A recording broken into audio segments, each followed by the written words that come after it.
Well, for more on that oil tanker controversy and why it's so combustible, I'm joined now in the studio by our international affairs commentator, Herbert. Hi, Doug. Now, Lebanon, as we know, is in the midst of a huge economic crisis. The World Bank saying we haven't seen anything like it since the 19th century. The country desperately needs fuel right now, but not apparently if it's coming from Iran. Yeah, and look, what we're seeing right now, this is a geopolitical perfect storm. Everything that might be able to go wrong could go wrong here.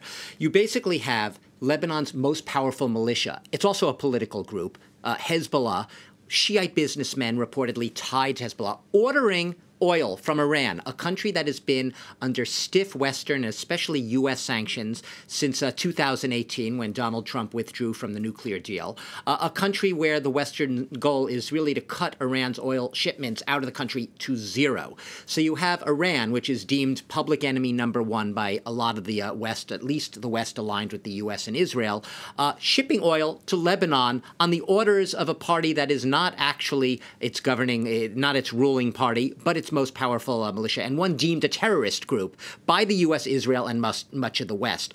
Now, let's add to the brew here and make it a little more combustible. You have the leader, Nasser Nasrallah. Let's actually see what he's saying. Just read this quote that he said as this ship sets sail towards the Mediterranean. We don't want to get into a challenge with anyone. We don't want to get into a problem with anyone. We want to help our people. I say to the Americans and the Israelis that the boat will sail within hours from Iran is Lebanese territory. He's saying that this Iranian oil tanker is Lebanon, i.e. U.S. Israel. If you dare take any moves and you strike at this ship or do anything provocative, you're essentially striking at Lebanon. Talk about setting up a combustible situation. Now, here's where it gets really tricky.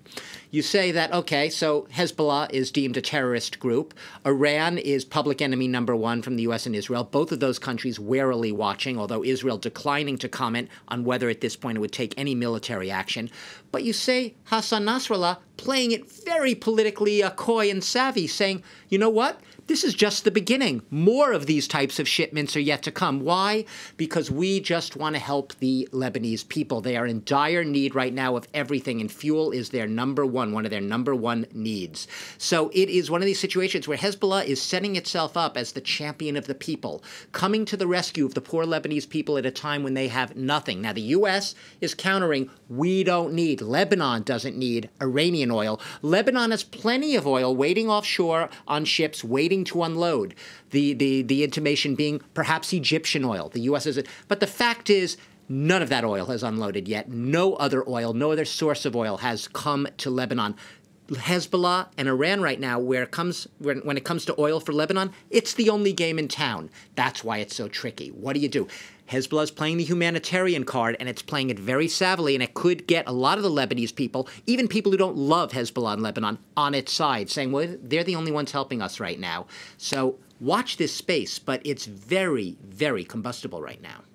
And of course, in Lebanon, the economic situation is dire, levels of poverty soaring, the currency in freefall, and it doesn't look like things are going to get better anytime soon. If anything, they're getting worse. Absolutely not. We were reporting, France 24, we were there last month on the anniversary of the horrific explosions in Lebanon's port, which decimated the capital.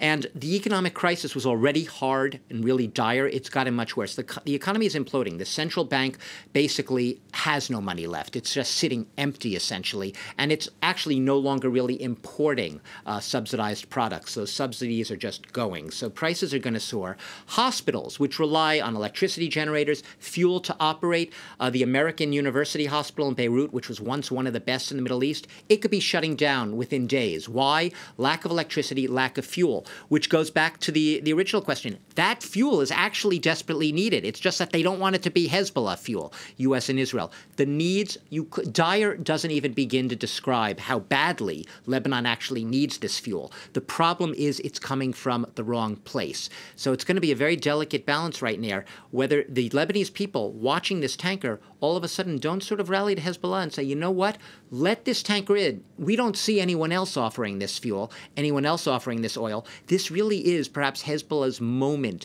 to grapple back some of the street cred that it used to have a decade, 15 years ago when it was seen really as the champion of the people. It's lost some of its luster in recent years, but this crisis might now could be its leverage, if you will, its hook for gaining some of that street cred back, for gaining some of that trust back, and sort of boosting its own political star at a very dire moment for Lebanon economically and financially. Doug Herbert, our international affairs commentator, thank you very much.